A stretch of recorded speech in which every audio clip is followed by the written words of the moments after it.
Oh, Tarnished, today is a very special day, as the Earth Tree will cast its shadow upon us. So to celebrate, let's make an analysis of not one, but two Elden Ring songs. Mogh, Lord of Blood, and Malenia, Blade of Mikla. Boom!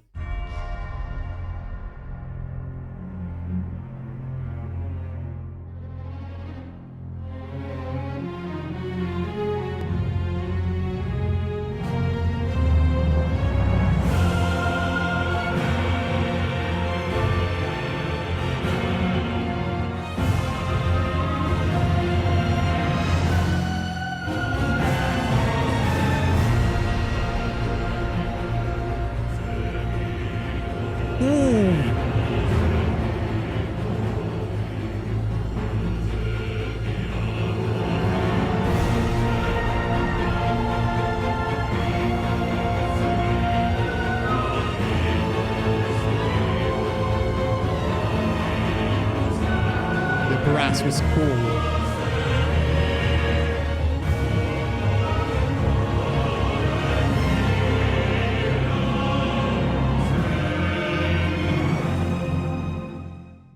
The first thing that I noticed was that the song starts with the tubular bell hit, which is so reminiscent of Abyss Watchers from Dark Souls 3.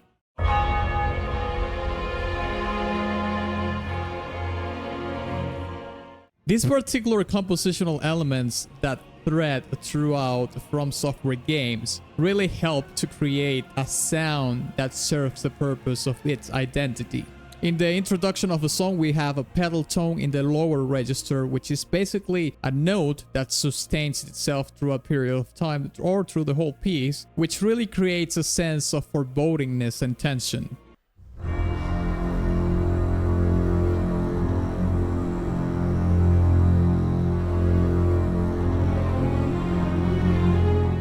It anticipates and hints at the dark powers that Mogh wields. The song is a waltz, as mostly it seems to be written in 3/4 with compound time, and for most of the games that I have covered that have waltz themes, like for example Ludwig the Accursed from Bloodborne,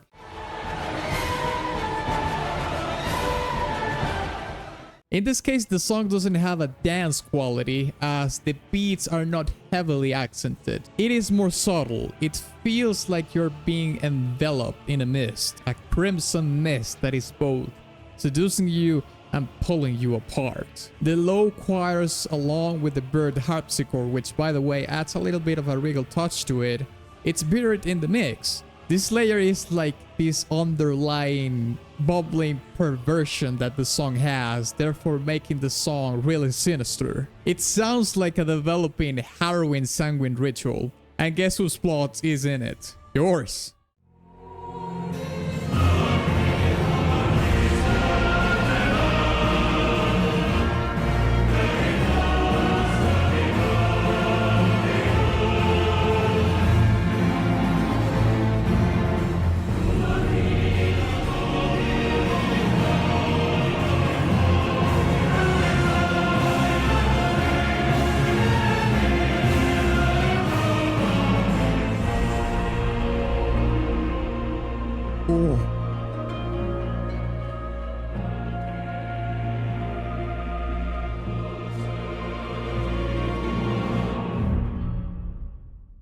As the piece progresses, the dynamics gradually increase, mirroring Mogh's rising power and the growing threat that he poses.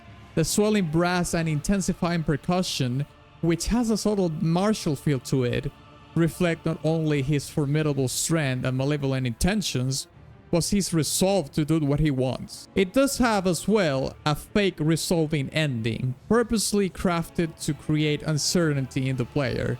It evokes contrast to the previous cue that we had, furthering the light that it is over.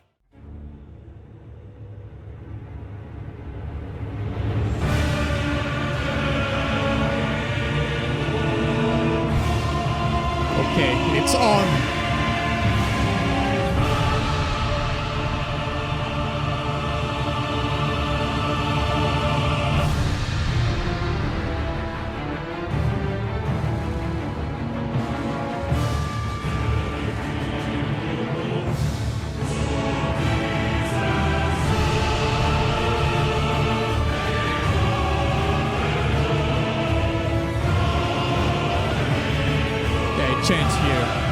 track signature.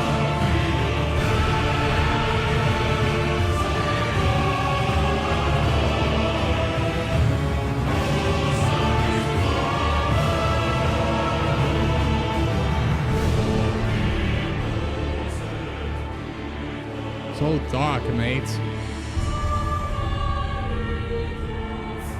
Descending. Now Mogh is unleashing his fury. This phase ditches the walls, therefore the mysterious, cloudy, almost trance-like phase 1 gets replaced by a full-on aggression by having the full orchestra more involved, increasing the energy and the stakes of the fight. The storytelling changes drastically, as in the first phase, we have a narrative that encompasses him and what he's doing in this place. Now it is about you and him.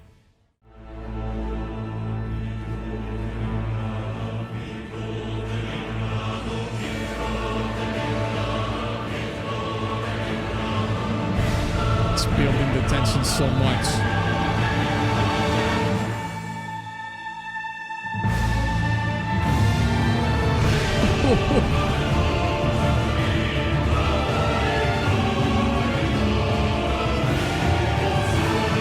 Coming back to it.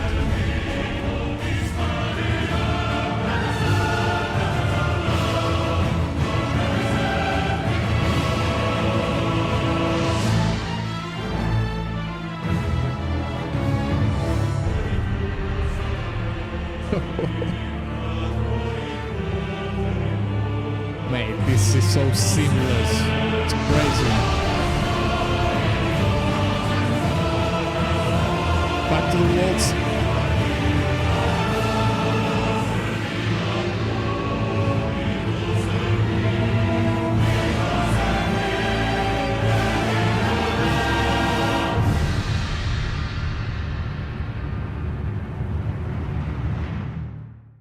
The final cue reveals that the previous one was a fake climax. This is the real climax of a track. We have this soaring female choir introducing us to the true final stage of the battle, increasing the tension tenfold. And one of the coolest things about this part is that the waltz returns, but this time it doubles downs of the martial percussion, furthering the true battle feel. Also, the instrumentation has more attack, giving the accents it needs to feel more like a legitimate dance. A dance with death itself. Hey, if you made it this far, thank you so much. So while you're at it, why don't you shed a couple of drops of blood in that like button. Now let's check Malenia's theme. Boom!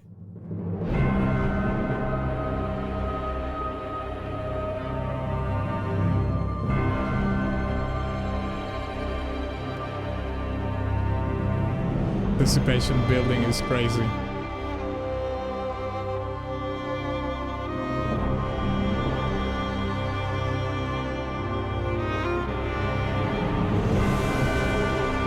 Very intimate with the solo string instrument.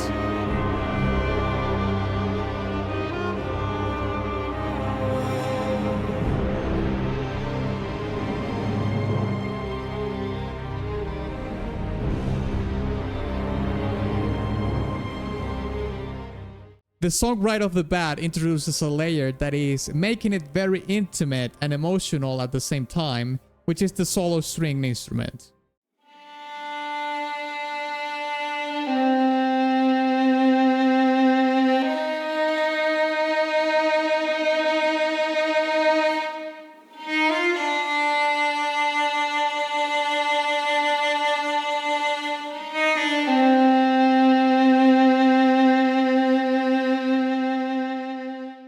It may be related to her story as being perceived as elegant, perhaps noble, but also in complete solitude and seemingly cursed by fate. And this juxtaposition is reflected really well with the low strings and the melody that creates a conflicting feelings within the player.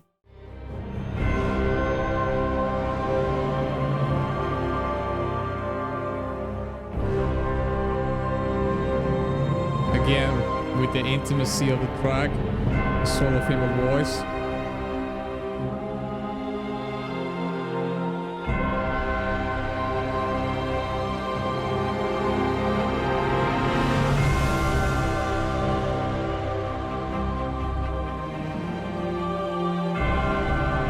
just giving you little bits of building a little bit more energy there. Those crescendos.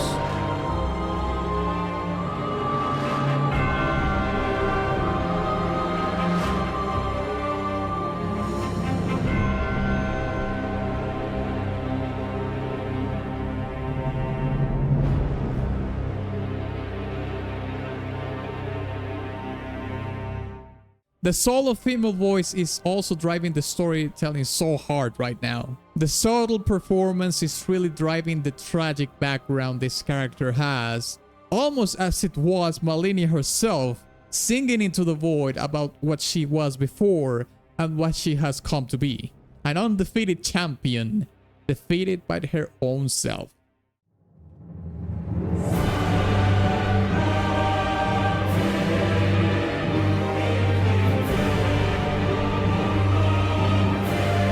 Power.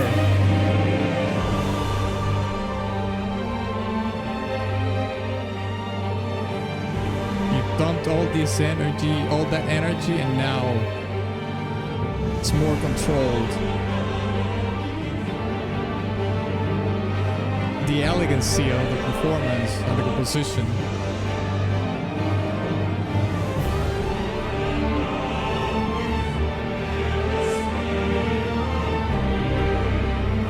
Violins are going in.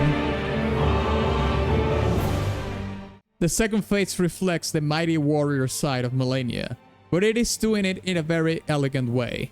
The full orchestra pours energy just to introduce this side of her, but we can hear that for the rest of the song, the energy and the tension exerts control. We have to remember that she's really surgical. She will annihilate you with swiftness and precision. It is pure control chaos, albeit her wrath is out of control. We also have the waltz here, but I think in this case it's 6/8 since the beat feels more like a pendulum.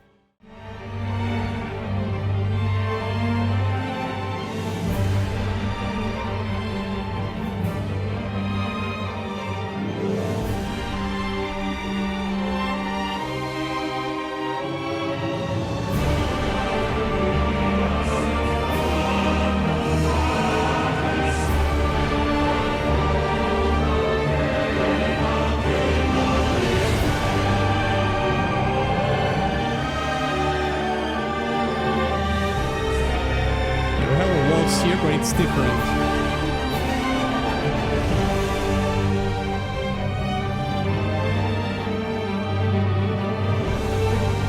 That spiccato section was pretty sick.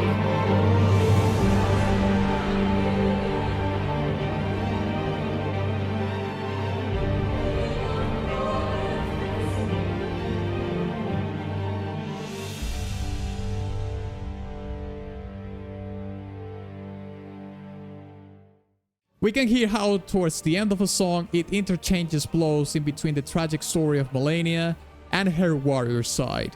It also preserves the delicate femininity of her and her beautiful semblance, but this effectively happens throughout all the song. Hey, if you enjoyed this video, don't forget to subscribe and check this other Elden Ring analysis that I did, alright? I'll see you there.